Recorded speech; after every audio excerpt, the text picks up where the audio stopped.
இந்த பதிவை கொஞ்சம் ஆழமாவே கவனிக்கணும்.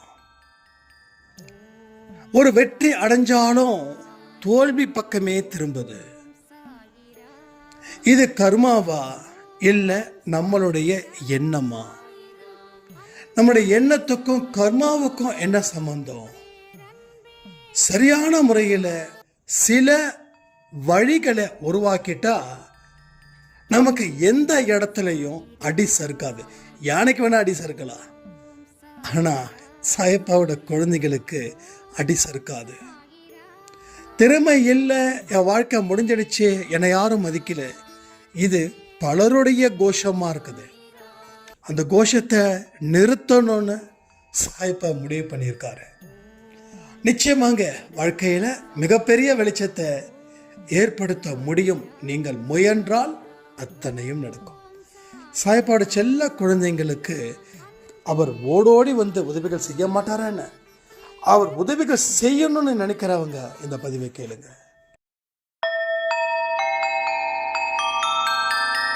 ஓம் சாயிரா சாயிரா, ஓம் சாயிரா சாயிரா, ஓம் சாயிரா சாயிரா, அன்பே சாயிரா, பேரன்பே சாயிரா, அகிலம் தளிக்க ஆத்மா விழிக்க அனுதினம் சாயிரா, எங்கள் அன்பே சாயிரா.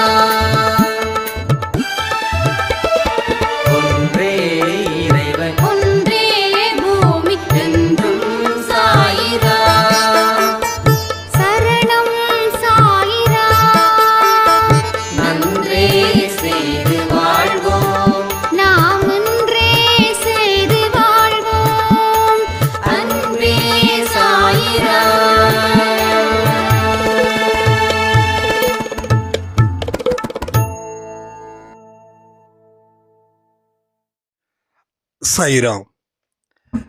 என் உயிரின் உயிரானவர்களே, ஒரு சாய்ராமுடைய கேள்வி. இன்னைக்கு காலையில் நம்ம 3 விஷயத்தை பற்றி பேசிக்கிட்டு இருந்தோம். அதில் பிரச்சனைகளை மற்றவர்கள் மூலமாக எப்படி ஹேண்டில் பண்ணுறது, அதில் இருந்து எப்படி மீள்வது அப்படின்ற ஒரு விஷயத்துக்காக நான் பல நாள் பல பேர்கிட்ட கேட்டேன். சில பேர் என்ன சொன்னாங்க, அதை அப்படியே விட்டுடுங்க அப்படின்னு. சில பேர் என்ன சொன்னாங்க, அதை எதிர்த்து ஃபைட் பண்ணுங்க அப்படின்னு. ஆனால் அன்பே சாயில நீங்கள் சொன்ன அந்த ஒரு வார்த்தை,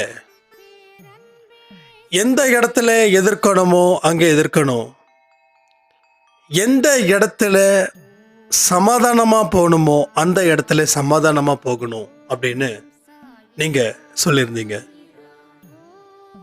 நான் யோசித்து பார்க்கும்போது பல விஷயங்கள் நமக்கு தெரிஞ்சு இருக்கு, ஆனால் நமக்குள்ள மறைஞ்சு இருக்குது அப்படின்னு நான் தெரிஞ்சுக்கிட்டேன். பட் ஒரு விஷயத்த மட்டும் புரிஞ்சுக்கணும்னு எனக்கு தோணுது. எல்லா விஷயமும் நமக்குள்ளே இருக்குது, பட் அதை நம்ம தேடி கண்டுபிடிக்கிறதுல தோத்து போறோமோன்னு தோணுது. இன்னமும் நான் என்னோட லைஃப்பை ரொம்ப ஸ்ட்ராங் பண்ணணும், பேர் சொல்லக்கூடிய ஒரு பெண்ணா நான் மாறணும், அதற்கு எனக்கு இன்னும் ஸ்ட்ராங்கான ஒரு நாலேஜ் வேணும். நான் என்ன பண்ணலாம், எப்படி சாயப்பா கிட்ட கேட்கலாம் அப்படின்னு சொல்லி அந்த சாய்ராம் கேட்டிருந்தாங்க. அதற்குரிய பதிவு தான் இந்த பதிவு. ஸோ உங்களில் எத்தனை பேருக்கு இந்த மாதிரி பிரச்சனைகள் இருக்கு, உங்களுக்கு திறமை இருக்கு ஆனால் ஜெயிக்க முடியல அப்படின்னு சொல்லி எத்தனை பேர் ஃபீல் பண்ணுறீங்களோ அத்தனை பேரும் கமெண்ட் பண்ணுங்க. ஸோ உண்மையிலேயே நமக்கு திறமை இருந்தால் நம்ம எப்படிப்பட்ட ஒரு வாழ்க்கையை வாழ முடியும், ஒருவேளை திறமை இல்லைன்னா எப்படி திறமையை வளர்த்துக்க முடியும், 60-70 ஆயிடுச்சே, இதுக்கப்புறம் நான் திறமையை வளர்த்து என்ன பண்ணுறது அப்படின்னு கேட்குற அத்தனை ஒரு கேள்விகளுக்கும் ஒட்டுமொத்தமாக இந்த பதிவை நாம் கொடுத்துடலாம். ஃபஸ்ட்டு எனக்குமே சில வருஷங்களுக்கு முன்னாடி நமக்கு திறமை இருந்தும் நம்ம சரியாக வாழ்க்கையில் வாழ முடியலன்னா திறமை இல்லை, ஆனால் திறமை இருக்கிற மாதிரி நினச்சி வாழ்ந்தோமா அப்படின்ற மாதிரி தோணுச்சு. அதுக்கப்புறம் கொஞ்ச நாள் ஆக ஆக நமக்கு சத்தியமாக திறமை கிடையாது, நாம் நினச்சதால அப்படி வாழ்ந்துக்கிட்டு இருந்தோம். ஸோ டெஃபினட்டாக நமக்கு ஸ்கில்லு 100% ஜீரோ.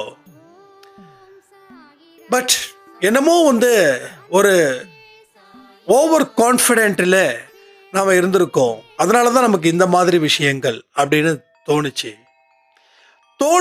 தோணின கொஞ்ச நாட்களில் ஒரு சில பேர் உனக்கு அதில் திறமை இருக்கு, இதில் திறமை இருக்கு அப்படின்னு சொன்னாங்க. அப்போ நம்ம யோசிக்கும் போது ஆமாம் நமக்கு திறமை இருக்குதில்ல அப்படின்னு ஒரு விஷயம் வருது. அந்த திறமையை வளர்த்துக்கிட்டோமா அப்படின்னு சொல்லி நினைக்கும் போது அந்த திறமையை என்னைக்கோ ஒரு நாள் வளர்ந்தது, அதற்கு அப்புறமா அதை மெயின்டைன் பண்ணல அப்படின்னு தோணுச்சு. இப்போ மெயின்டைன் பண்ணணும்னா அறிவை வளர்த்துக்கணும், நம்ம எந்த தொழிலில் இருக்கோமோ அந்த தொழிலோட அப்டேஷன் தெரிஞ்சுக்கணும். அதாவது எல்லாமே தெரிஞ்சவன் பயப்பட மாட்டான், எதுவுமே தெரியாதவன் பயப்படுவான். ஆனால் திறமை இருக்கு, ஆனால் அந்த திறமைக்கு மேலே எந்த ஒரு விஷயமும் எந்த ஒரு அறிவும் நமக்கு கிடைக்கல. அதனால நம்ம ஆற்றல் சுத்தமாக இல்லாதது போல நமக்கு தோணுது. அப்போ மறைஞ்சிருக்கிற ஒன்று மறைஞ்சே போயிடுச்சு. அப்போ மறைக்கப்பட்ட ஒன்றை மறுபடியும் தேடி கண்டுபிடிச்சி இங்கே நிறுத்தணும். இது சிரமமான காரியம், இது பக்காவான ஒரு டிஃபிகல்ட்டான விஷயந்தான்.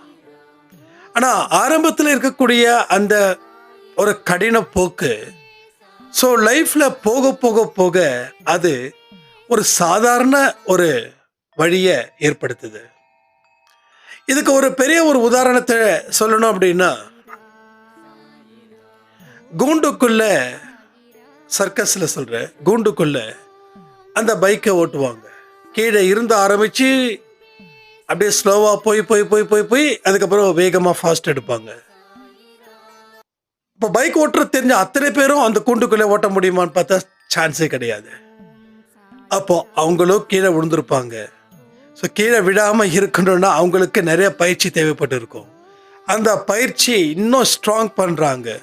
பட் அதுக்கு தகுந்த ஆர்வமும் இருக்குது, கற்றுக்கக்கூடிய அந்த நேரம் பொறுமை எல்லாமே இருக்குது. அதனால் அவங்க வாழ்க்கையில் டெஃபினட்டாக ஒரு பெரிய அளவில் ஜெயிக்கிறாங்க. ஸோ அவங்க அதை பண்ணுறாங்க, நாம் இங்கே வேடிக்கை பார்க்குறோம். அப்போது அந்த தனிப்பட்ட மனுஷன் யார், அவன் எந்த ஜாதி, எந்த ஊர், அவனோட இது தெரியாது. அவன் செயல்கள் மூலமாக அவன் திறமை வெளிப்படுத்துகிறான். அப்போது ஒவ்வொரு மனுஷங்களுடைய வாழ்க்கையிலையும் ஸோ டெஃபினட்டாக ஆக்ஷன் அது இருக்கும், அது இருக்கணும், அது இருந்து தான் ஆகும். அப்போது அதை எப்படி நம்ம ஒரு ஆர்கனைஸ் பண்ணுறோம், எப்படி அதை நம்ம ரெடி பண்ணுறோம், எப்படி எந்தெந்த வழிகளை உருவாக்குறோம், அதற்கு உண்டான மெத்தட் என்ன, டெக்னாலஜிஸ் என்ன, எல்லாத்தையும் கம்ப்ளீட்டாக கொண்டு நிறுத்துகிறோம். ஸோ இது யாருடைய சப்போர்ட்டுக்கும் இல்லாமல் பண்ண முடியுமான்னு பார்த்தா கண்டிப்பாக கிடையாது. ஸோ எல்லோருடைய சப்போர்ட்டிங் இஸ் வெரி மஸ்ட். அப்போ உங்கள் ஃபீல்டுக்கு தகுந்தது போல் சில இன்ஃபர்மேஷன்ஸ், டேட்டாஸ் எல்லாமே நீங்கள் கலெக்ட் பண்ண அப்போ தான் தெரியும் நாம் எப்படிப்பட்டவங்களாக இருக்கோம், நம்ம எவ்வளோ பெரிய ஒரு ஸ்கில்டாக இருக்கோம். பட் இந்த ஸ்கில்டை எங்கோ நம்ம தொலைச்சதை தேடாமல் விட்டுட்டோம். தேடாமல் விட்டதால தான் நம்ம வாழ்க்கையும் இங்கே தொலைஞ்சு போயிருக்குது. அப்போ கடவுள் என்ன சொல்கிறாரு, மனுஷனுடைய ஆழ் மனசு அதுதான் இஸ் அ சுப்ரீம் ஹீரோ. அந்த ஆழ் மனசில் இருக்கக்கூடிய பதிவுகள் தான் ஒரு மனுஷனுடைய வாழ்க்கையை உயர்த்தது. ஆனால் இந்த ஆழ் மனசில் இருக்கக்கூடிய பதிவுகள் டோட்டலி எந்த மாதிரி இருக்குன்னா 100% எமோஷ்னலால் உருவாக்கப்பட்டது. விவேகானந்தர் சொன்ன மாதிரி நீ அப்படின்றது என்னன்னா உன்னுடைய எண்ணங்கள் தானே. நீ எப்படிப்பட்டவ அப்படின்னா உன்னுடைய எண்ணங்கள் உருவாகுது, அது செயல்படுத்துது, செயல்படுத்துறதோட விளைவுகள் தான் இப்படி இருக்குது. அப்போ உன்னால எழுந்திருக்க முடியும் அப்படின்னு நீ அந்த எண்ணத்தை விதைச்சாதான் நீ எழுந்திருக்க முடியும். உன்னால பறக்க முடியும் நினைச்சாதான் நீ பறக்க முடியும், இல்லைன்னா உன்னால எதுவுமே பண்ண முடியாது. அப்போ எல்லா விஷயங்களும் சரி, அந்த சர்க்கஸ்காரரும் சரி, அவரால் முடியும் நினைச்சாரு, ஆர்வத்தை வச்சாரு, கீழே விழுந்தாரு, காயம் ஏற்பட்டுச்சு, ஆனாலும் இன்னைக்கு எல்லாரையும் மகிழ்விக்கிறாரு. அவர் எல்லாரையும் மகிழ்விக்கிறதால அவருடைய வயிறும் நிறையுது, நம்மளுடைய சந்தோஷமும் பொங்குது. ஸோ இது மாதிரி பல விஷயங்களை சொல்லிட்டே போகலாம். அப்போது நீங்கள் 60 இருக்கட்டும், 70 இருக்கட்டும், 40 இருக்கட்டும், டெஃபினட்டாக சொல்கிறேன், நீங்கள் ரொம்ப ஸ்கில்டு தான். என்ன ஆச்சுன்னா, போகிற பாதையில் ஏகப்பட்ட பிரச்சனை இருந்தது. அந்த பிரச்சனை இருந்ததால் உங்களால் பல இடத்துல பல ஃபோக்கஸ் உங்களால் செய்ய முடியல. ஸோ இதுதான் பிரச்சனையை தவிர வேற ஒன்றுமே இல்லை. ஸோ ஒரே ஒரு விஷயம், கவனத்தை எங்கே வைக்கணும்? போகிற பாதையில் வைக்கணும். போகிற பாதையில் வைக்கணும். அதுதான் லைஃப்பில் மொத அடி. ஸோ கவனத்தை வை. நீ சாப்பிட்றதுல கவனத்தை வச்சா ஆரோக்கியம் இருக்கும். நீ தூங்குறதுல கவனத்தை வச்சா அதுலேயும் ஆரோக்கியம் இருக்கும். ஸோ நீ செயலில் கவனத்தை வச்சா அதுவும் ஆரோக்கியமாக இருக்கும். ஸோ உன்னை எண்ணத்தில் கவனத்தை வச்சா ஒட்டுமொத்த ஆரோக்கியமும் அங்கே நிறைஞ்சு நிற்கும். நம்ம சாப்பிட்றோங்க, எத்தனை பேர் என்ன சாப்பிட்றோன்னு உணர்ந்து சாப்பிட்றோமா? அப்போ எத்தனை சிந்தனை, எத்தனை இடத்துல அதை ஏதாவது விஷுவலாக பார்த்துட்டு சாப்பிட்றோம், பேசிட்டு சாப்பிட்றோம். ஸோ இப்போ கூட விஷ்ணுனி கூட சொன்னாங்க, பகவத்கீதையில் அப்படின்னா, ஓ பகவத்கீதையில் நீ படிச்சிருக்கியாப்பா அப்படின்னு. எஸ், படிச்சிருக்கேன். ரொம்ப சந்தோஷமாக இருந்தது. ஒரு 20-25 வயசு ஒரு பையனுக்கு அந்த பகவத்கீதையில் இருக்கக்கூடிய விஷயங்கள் தெரியுதுன்னா, ஸோ 25ல அப்படிப்பட்ட ஒரு விஷயம் இருக்குதுன்னா 35ல எப்படி இருக்கும், 45ல எப்படி இருக்கும்னு நினச்சி பார்த்தேன் நான். ஸோ சாப்பாட்டை குறை சொல்லக்கூடாதுன்னு. ஆனால் இது என்ன நடந்துச்சுன்னா, இங்கே பெரியவங்களாக இருக்கீங்க, கொஞ்சம் மன்னிச்சிருங்க. ஒரு டீ கடைக்கு போகும்போது திடீர்னு ரொம்ப சுட சுட அந்த சில்லி, காலிஃப்ளவர், அந்த பச்சை மிளகா பஜ்ஜி நினைக்கிறேன், மிளகா பஜ்ஜி இதெல்லாம் போடும்போது சூடாக இருந்தது. ஆனால் டேஸ்ட் இல்லை, உப்பு இல்லை, ரொம்ப ட்ரையாக இருந்ததா. ஏன்னா ரொம்ப ஒரு மாதிரி இருந்தது. கிளைமேட் இங்கே கோயம்புத்தூர் கிளைமேட் ரொம்ப சில் கிளைமேட்டு. அப்போ நான் சொல்கிறேன், சாப்பாடு நல்லா இருந்தது, ஆனால் வேஸ்ட்டு. இல்லை சொல்லக்கூடாது, பகவத்கீதையில் சொல்லியிருக்காங்க, சாப்பாடு விஷயத்தை எந்த காரணத்தை கொண்டும் கேவலப்படுத்தக்கூடாது. ஆனால் நம்ம என்ன பண்ணுறோம், கேவலப்படுத்துகிறோம். அதாவது டேஸ்ட்டு சரியில்லைன்னு கேவலப்படுத்துறதுக்கு முன்னாடி அந்த சாப்பாட்டுக்கு சரியான மரியாதை கொடுக்கறது இல்லை. அது சாப்பிடும்போது கண்களை மூடி பிரார்த்தனை பண்ணணும். இந்த பசி இல்லாதவர்கள் எத்தனையோ பேர் இருப்பாங்க, அவங்களுக்கு அந்த சாப்பாடு போய் சேரணும். அவங்களோட பசியை நீங்கள் அது நிறுத்தணும். அவங்களுக்கு தேவையான உணவை நீங்கள் கொடுக்கணும்னு சொல்லி நம்ம சாப்பிட்ற சாப்பாடு பிரார்த்தனை பண்ணி சாப்பிட்டு பாருங்களேன். அது சாப்பாடு உங்களுக்கு என்றைக்குமே உங்கள் வயிற்ற பட்டினி போடாது, காய விடாது. ஏன்னா அந்த மாதிரி இட்ஸ் வெரி பவர்ஃபுல். அவர் சொன்ன அந்த ஒரு வார்த்தை எனக்கு எங்கெங்கேயோ போயிடுச்சு. ஒரு 10-15 நிமிஷம் ஆனால் எங்கேயோ போயிட்டேன் நான். இந்த வேர்ல்டில் இல்லாத மாதிரி இருந்தது. அப்போ நம்ம ஆமாம் இல்லை, சாப்பாடு விஷயத்தை பொறுத்த வரைக்கும் நாம் இப்படி குறை சொல்கிறோம், தூக்கி போடுறோம், குப்பையில் போடுறோம். ஸோ எவ்வளோ சாப்பாடு வேஸ்டேஜ் ஆகுது. ஒரு பெரிய பணக்காரர் மேரேஜ் பண்ணியிருந்தாங்க. அவர் சொல்லியிருந்தாங்க, எனக்கு கொஞ்சம் மறக்காமல் நீங்கள் வரணும் சாய்ராம் அப்படின்னு. இல்லைங்க பார்க்கலாம் அப்படின்னு சொல்லிட்டு அப்புறம் அவங்க சொன்னாங்க, நிறைய சாப்பாடுங்க, ஏகப்பட்ட வெரைட்டிஸ்லாம் போட்டு இந்த உலகத்தில் எங்கள் ஊரிலே அப்படிப்பட்ட ஒரு சாப்பாடே இருக்கக்கூடாதுன்னு நீங்கள் வராமல் விட்டது ரொம்ப ஃபீல் ஆச்சு அப்படின்னும் போது எனக்கு ரொம்ப ஒரு மாதிரி ஃபீல் ஆச்சு. சரி, அவங்ககிட்ட சொல்ல விரும்பலை, பட் அது இந்த பதிவு மூலமாக சொல்லலான் இருக்கேன். ஸோ நீங்கள் எத்தனை வெரைட்டிஸ் போட்டிங்கன்னு முக்கியம் இல்லை, எத்தனை பேரோட வயிற்றுக்கு சாப்பாடு போட்டிங்க இல்லாதவங்களுக்கு தான் முக்கியம். ஸோ அதனால் கொஞ்சம் அன்னதானத்துக்கும் கொஞ்சம் எடுத்து வைங்க. ஏன்னா எத்தனையோ பேர் ஒருவேளை சுட சோறு கிடைச்சா போதும் அப்படின்னு நினைக்கிறவங்க ஏகப்பட்ட பேர் இருக்காங்க. ஏன்னா அந்த ஃபுட்டை நம்ம டொனேட் பண்ணும்போது அது ரொம்ப ஒரு மாதிரி இதாகவே இருந்தது. ஸோ அந்த சபையில் போயிட்டு அந்த டொனேட் பண்ணும்போது அந்த சாப்பாடு அவங்க பார்த்தீங்கன்னா நிறைய பேர் 70 வயசு 80 வயசு தாண்டவங்க. சில பேருக்கு ஒய்ஃப் இருக்க மாட்டாங்க, சில பேருக்கு ஹஸ்பண்ட் இருக்க மாட்டாங்க. சில பேர் வந்து குடும்பத்தை தள்ளி வச்சுருப்பாங்க. அவங்க அந்த திங்ஸை வந்து எடுத்துகிட்டு போகும்போது அப்படியே மனசு என்னமோ பண்ணுச்சு. ஸோ நிறைய செய்யணும் அப்படின்ற மாதிரி. ஏன்னா அந்த பசி நமக்கு தெரியும், அது எப்படிப்பட்ட பசி அப்படின்னு. ஏன்னா ஒரு வேளை வயிறு காய போடும்போது அப்போ வந்து நமக்கு சாப்பாடு கிடைக்கலன்னா அது எவ்வளோ பெரிய ஒரு இது. அப்போ எங்கேயாவது வந்து சுட சுட சோறு கிடைச்சா எப்படி இருக்கும் அப்படின்ற மாதிரி. ஸோ இதெல்லாம் வந்து சாய்பா கோயில். நேற்று நைட்டு நம்ம ஆரத்தி எடுக்க போயிருந்தோம் ஈரோடு சாய்பா கோயிலுக்கு. இப்போ வந்து அங்கே இருக்கிறவங்க எல்லாம் ரொம்ப நாள் ஆச்சு, கிட்டத்தட்ட 5-6 இயர்ஸ் ஆச்சு. பக்கத்தில் ஒரு கோயில் இருக்குது, அந்த கோயிலுக்கும் போய்ட்டு ஒரு விசிட் பண்ணோம். அப்போ வந்து அங்கே இருக்கிறவங்கெல்லாம் ரொம்ப அவ்வளோ அக்கறையாக, அவ்வளோ அன்பாக, அவ்வளோ அஃபெக்ஷனாக, எங்கே போனீங்க, எங்கே எப்படி இருக்கீங்க, பரவாயில்லையா, ஃபினான்ஷியல் இஷ்யூலாம் நாங்கள் கேள்விப்பட்டோமே அப்படின்னு சொல்லி. இல்லைங்க, எவ்ரிதிங் இஸ் பக்கா, கடவுளோட புண்ணியத்தில் அப்படின்னு. ஸோ என்ன ஆச்சுன்னா, பட் அந்த அந்த அந்த சாப்பாடு அந்த கோயிலில் வந்து அந்த உப்புமா சாப்பிடும்போது ஒரு 7 வருஷத்துக்கு முன்னாடி நானும் விஷ்ணுவும் அந்த சாய்பா கோயிலில் தான் வயிற்ற வந்து பட்னியாக கடந்து சாப்பிட்டது அந்த இடத்துல. ஸோ எல்லா விஷயங்களும் பேசிக்கிட்டே இருக்கலாம். ஏதாவது அன்பை செயல எதை பேசுறதுன்னு தெரியல, அது அது இஷ்டத்துக்கு வருது. அப்போ என்னென்ன எல்லா விஷயத்தையும் நம்ம அலட்சியப்படுத்துகிறோமா? எஸ், நம்மளை நாம் அலட்சியப்படுத்துகிறோங்க. நம்மளை நாம் அலட்சியப்படுத்துகிறோம். என்ன அலட்சியப்படுத்துகிறோம் தெரியுமா? நான்லாம் வேஸ்ட்டு, எனக்குலாம் என்ன இருக்கு அப்படின்னு. ஸோ உங்களை நீங்கள் அலட்சியப்படுத்துறீங்கன்னா உங்களை படைச்சவனை நீங்கள் அலட்சியப்படுத்துறது போல. உங்களை கேவலம் அப்படின்னு நினச்சிங்கன்னா நீங்கள் உங்களை கேவலப்படுத்தலை, உங்களை படைச்சவனை கேவலப்படுத்துறீங்க. உங்கள் குல தெய்வத்தை கேவலப்படுத்துறீங்க.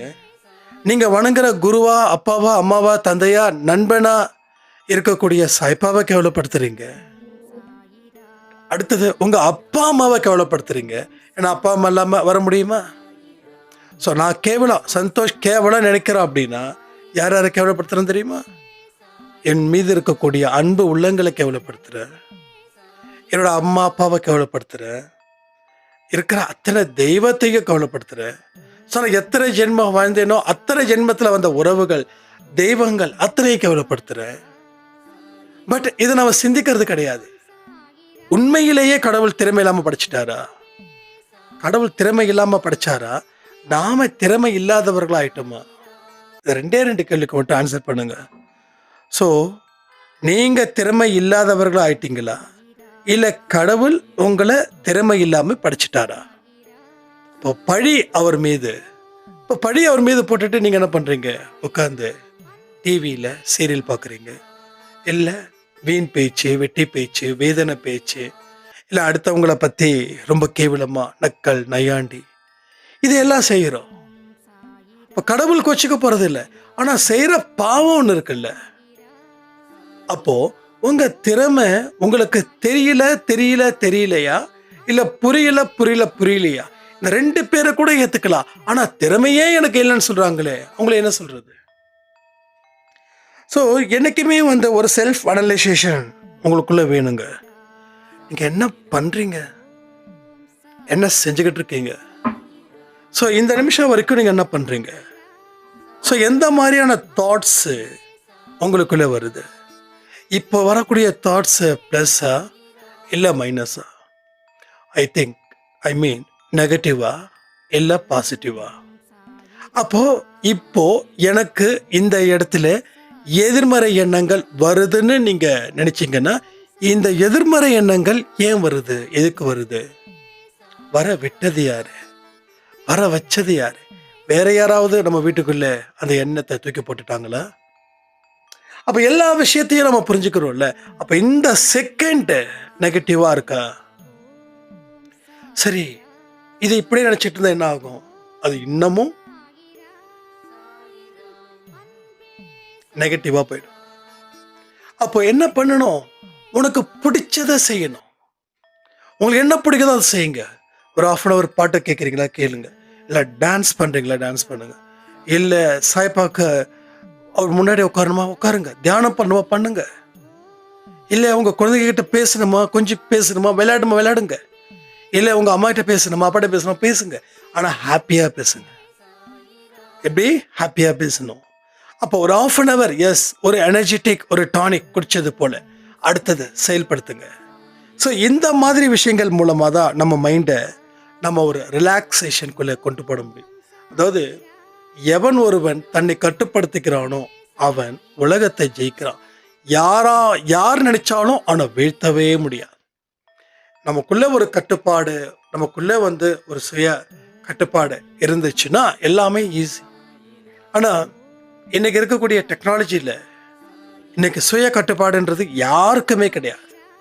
ஸோ இதே நம்ம தாத்தா காலத்தில், அம்மா காலத்தை கூட விட்டுருங்க, நம்ம தாத்தா காலத்தில் பாட்டி காலத்தில் எல்லாமே சுய கட்டுப்பாடு மக்களாக இருந்தாங்க.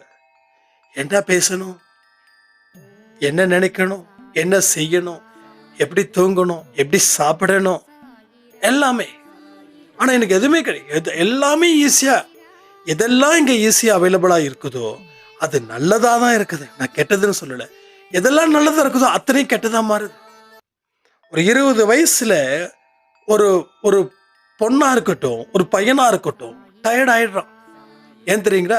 அந்த 20 வயசில் எல்லாத்தையும் கற்றுக்குறான். 60-70 வயசு வரைக்கும் இருக்கக்கூடிய அத்தனை ஃபீலிங்ஸையும் மைண்டை வச்சுக்கிறான். ஸோ 20லேருந்து 30க்குள்ள அவன் டயர்ட் ஆகிடுறான். ஸோ என்ன வயசில் என்ன கற்றுக்கணுமோ அதை நம்ம தெளிவாக கற்றுக்கிட்டாவே போதும். உனக்கு என்ன தேவையோ அதை மட்டும் பாரு. தேவையில்லாததை பார்க்காத. தேவையில்லாததை வலுக்கட்டாயமாக உனக்குள்ளே திணிக்காத. வலுக்கட்டாயமாக திணிச்ச அப்படின்னா அது உனக்கு கடைசியில் அவசியமானதாக போயிடும். நிறைய பேரோட வீட்டில் பாருங்களேன், முன்னாடி பார்த்தீங்கன்னா ஃப்ரிட்ஜு ஒரு லக்ஸூரியாக போயிடுச்சு. அப்போது இட்லி சாப்பிட்டோம், தோசை சாப்பிட்டோம், எல்லாம் சாப்பிட்டோம். ஆனால் என்ன பண்ணோம், ஒரு பெரிய கல் இருக்கும், அதில் போட்டு அரைச்சோம் இல்லையா? அப்போது சில வீட்டில் கிரைண்டர் இருக்கும்போது ஆஹா ஓஹோன்னு பார்த்தாங்க. ஆனால் இன்னைக்கு எங்கள் வீட்டில் கிரைண்டரில் நாங்கள் மாவு அரைக்கல அப்படின்னு எதுலைங்க அப்புறம் அது என்னமோ ஆட்டுக்கல்லுன்னு சொல்லுவாங்க, சரி தெரியுதுல, ஆட்டாங்கல்லோ ஆட்டுக்கல்லோ ஏதோ ஒன்று, அதில் தான் நாங்கள் அரைப்போம்னா அந்த வீடு அதாவது ஊருக்கு ஒரு வீடு 2 வீடு தான் இருக்கும்னு நினைக்கிறேன். ஏதோ ஒரு படத்தில் இப்போ ரீசெண்டாக பார்த்தேன், இட்லி கடை, அதில் தனுஷ் ராஜ்கிரண் அவங்க அதில் தான் அரைப்போம் அப்படின்னு ஒரு மூவி, அந்த மூவியோட ஒரு சில சீன்ஸ். ஸோ என்ன ஆகுது, அப்போ லக்ஸுரி எப்படி எசென்சியல் ஆகிடுச்சுன்னா, எஸ் தேவையில்லாத வேலையை நீ செஞ்ச. என்னாச்சு இன்னைக்கு பெண்களுக்கு 40 வயசு ஆச்சுன்னா கையை தூக்க முடியல, காலை தூக்க முடியல, இடுப்பு வலிக்குது, மூட்டு வலிக்குது. ஏன்னா உடம்புல எந்த ஃபங்க்ஷன்ஸும் கிடையாது. எந்த ஃபங்க்ஷனும் கிடையாது. இது ஒன்லி லேடிஸ்க்கு மட்டும் சொல்லு, ஈவன் ஜென்ஸுக்கும். ஸோ இப்போ என்னாச்சுன்னா பெண்கள் எல்லா இடத்துலையும் அன்றைக்கி வேலை செஞ்சாங்க, நல்லா ஒரு 90 வயசு வரைக்கும் நல்லா இருந்தாங்க. ஆனால் வேலை செய்யல, 40ல் 90 தாண்டின ஒரு வாழ்க்கை இங்கே நடக்குது. நம்ம ஏன் அடிக்கடி சொல்கிறோம் 40 minutes வாக் பண்ணுங்க, அட்லீஸ்ட் 40 minutes வாக் பண்ணுங்க. ஏன்னா நம்மளோட ஃபிசிக்கலான இருக்கக்கூடிய இப்போ ஏன் இது திறமைக்கு அதுக்கு என்னையா சம்மந்தம் பேசிகிட்டு இருக்கேன்னு கேட்கலாம். நம்ம பாடி ஆக்டிவாக இருந்தால் தானே நம்ம யோசிக்க முடியும். ஸோ நம்ம பாடி ரொம்ப ஒரு மாதிரி ஒரு சொதப்பலாக இருந்துச்சுன்னா நம்ம எண்ணங்கள் அப்படி தானே இருக்கும். உங்களுக்கு செம்ம ஃபீவர் இருக்கீங்க, இல்லை செம்ம ரெஸ்ட்டாக இருக்கீங்க, அந்த நேரத்தில் ஆரோக்கியமானதை நினைக்க முடியுமா? ரெஸ்ட்டுன்றது ஃபீவர் மூலமாக டிசீஸ் மூலமாக வந்தது. உங்கள் உடலும் ப்ளஸ் மனசும் ஆரோக்கியமாக இருந்தால் மட்டும்தானே எல்லாமே இங்கே பாசிபிள் ஆகும். பட் அதில் நிறையா மிஸ்டேக்ஸ் பண்ணிட்டு தான் என்ன ஆகும், நம்ம அப்படி தான் பண்ணுறோம். ஸோ உடலை கெடுத்துக்கிட்டோம், மனசை கெடுத்துக்கிட்டோம். ஸோ அதனால் திறமை இருக்கா, திறமைனா இன்னும் கொஞ்ச நாள் என்னன்னு தெரியாது. ஒரு நல்ல ஸ்கூல் படிக்கிற பொண்ணு பையன் ஸ்கூலில் toppers, school first, state first, எல்லாம் ஃபஸ்ட்டு வராங்க. ஆனால் லைஃப்பில் அவங்களால டெஃபினட்டாக லைஃப்பை ஒரு பியூட்டிஃபுல் லைஃப்பை லீட் பண்ண முடியல. ஏன்னா ஏகப்பட்ட நெகோஷியபிள் பண்ண முடியல லைஃப்பில். வித்தவுட் நெகோஷியபிளாக இருக்கணும்னு நினைக்கிறாங்க. ஸோ எதுவும் காம்ப்ரமைஸ் பண்ண மாட்டேன்றாங்க. என்ன போய் நீ அறிவில்லைன்னு கேட்டியா, நான் எப்படி தெரியுமா, நான் என்ன தெரியுமா, நான் அது தெரியுமா, இது தெரியுமா. ஸோ என்ன ஆகுது, தோத்துட்டா இங்கே வாழ்க்கை தோத்துரும்னு நினைக்கிறாங்க. ஆனால் தோக்குறவன் தான் ஜெயிக்கிறான். லாஸ்ட் பெஞ்ச் ஸ்டூடெண்ட்டு நான் லாஸ்ட் பெஞ்ச் ஸ்டூடெண்ட்டை சப்போர்ட் பண்ணுறேன்னு நினைக்க வேண்டாம். பட் எங்களுக்கு நாங்கள் லாஸ்ட் பெஞ்ச் ஸ்டூடெண்ட்டாக இருக்கிறதால நிறைய அவமானத்தை சந்தித்ததால மனசு ஸ்ட்ராங்காக இருக்கு. அப்போ ஃபஸ்ட்டு பெஞ்ச் ஸ்டூடெண்ட்ஸ் எங்களை பார்த்து கேலியோ கிண்டல் பண்ணுவாங்க. நீ இதுக்கு தான் லாய்க்கானா? எஸ், இதுக்கு தான் லாய்க்கு நாங்கள் சொல்லிட்டு போயிடுவோம். ஆனால் அவங்கக்கிட்ட அந்த ஒரே ஒரு வார்த்தை சொன்னால் அவங்க நைட்டு தூங்க மாட்டாங்க, சாப்பிட மாட்டாங்க. இவன் இப்படி சொல்லிட்டான்ல, இன்னும் 10 மார்க். அதாவது இது ரியலாக நடந்தது அன்பேசாயில். ஒரு I think 9th or 10th படிக்கிற ஒரு கேர்ள் எனக்கு தொடர்ந்து கால் மேலே கால் பண்ணிகிட்டே இருக்காங்க. ஐ திங்க் இது 2 வருஷத்துக்கு முன்னாடி நடந்தது. கால் மேலே கால், என்னடா அது அண்ணா ப்ளீஸ்ண்ணா அட்டென்ட் பண்ணுங்கண்ணா, நான் வந்து எங்கேயோ செத்து போயிடுவோன்னு நினைக்கிறேண்ணா, அவ்வளோ ரொம்ப ஸ்ட்ரெஸ்ஸாக இருக்குதுண்ணா. எனக்கு ஒன்றும் புரியல. விஷ்ணு சாய்ராம் வந்து நம்ம தெரியல, ஒருத்தவங்க அழுதுக்கிட்டாங்க, என்ன ஏதோ எக்ஸாமில் ஏதோ மார்க் கம்மின்ற மாதிரி சொன்னாங்க. சரி ஓகே, நான் வந்து சரி நான் பேசுகிறேன், நீ கான்ஃபரன்ஸ் கால் போடுன்னு சொல்லி அவரோட மொபைல்லேருந்து கால் பண்ணால் அந்த பொண்ணு ஐ திங்க் வந்து அவுட் ஆஃப் ஐ திங்க் 500 நினைக்கிறேன். அதில் வந்து ஜஸ்ட் 10 மார்க்கு தாங்க 10 மார்க்கு தாங்க எடுத்தாங்கன்னு சொல்லலை, 10 மார்க்கு தான் கம்மி. 490. இதுக்கு 500க்கு 490. அந்த 10 மார்க்கு 10ல் நான் நிறைய படித்தேன்னா சாய்ப்பா என்னை ஏமாத்திட்டாரு, கடவுள் என்னை ஏமாத்திட்டாரு. நான் எப்படி எனக்கு ஒன்றும் புரியல. ஏன்னா 10 மார்க் எடுத்திருக்காங்களா? இல்லை நான் 10 மார்க்கு கம்மி. எவ்வளோ மார்க்ஸ்க்கு? நான் மறுபடியும் கேட்குறேம்மா எவ்வளோம்மா மார்க்ஸ்க்கு? நான் 419. நான் 419 கேட்டுச்சு. ஏன்னா அந்த பொண்ணோட அந்த பரபரப்பு என்ன பரபரப்பில் கொண்டு வந்துருச்சு. ஏம்மா 419 419 490 490. ஏமா செம மார்க்குமான். ஆனால் இல்லைண்ணா 500ண்ணா. எப்படின்னா நான் போவேன், எப்படின்னா நான் வருவேன் அப்படின்றது போல் ஒரு பெரிய அளவில் வந்து கிரியேட் பண்ண. என்னம்மா இது என்ன இப்போ என்ன ஆகுது? ஒரு 10 மார்க்கு தானே போச்சு, ஜஸ்ட் 10 மார்க் தானே போச்சு. அதில் என்ன பிரச்சனை வந்துட போகுது? ஸோ இந்த மாதிரி சிச்சுவேஷனில் தான் இன்னைக்கு நிறைய பேர் வந்திருக்காங்க. இப்போ இவங்களுக்கு ஒரு சின்னதாக ஒரு பிரச்சனை வந்தால் கூட அவங்களால அதை அக்செப்ட் பண்ணவே முடியாது. அவ்வளவு பெரிய ஒரு பேர்டன் அவங்களுக்குள்ள கொண்டு வந்துடுவாங்க. ஸோ அதனால் திறமைகள் 100% எல்லாருக்கும் இருக்குது. ஆனால் இந்த பதிவில் சொல்லப்பட்ட விஷயத்தை கொஞ்சம் கன்சிடர் பண்ணுங்க. அதில் இருந்து ஒரு பெரிய பாயிண்ட் டெஃபினட்டாக உங்களுக்கு கிடைக்குன்னு சொல்லி இந்த பதிவை நான் முடிக்கிறேன். ஜெய் சாய்ராம்.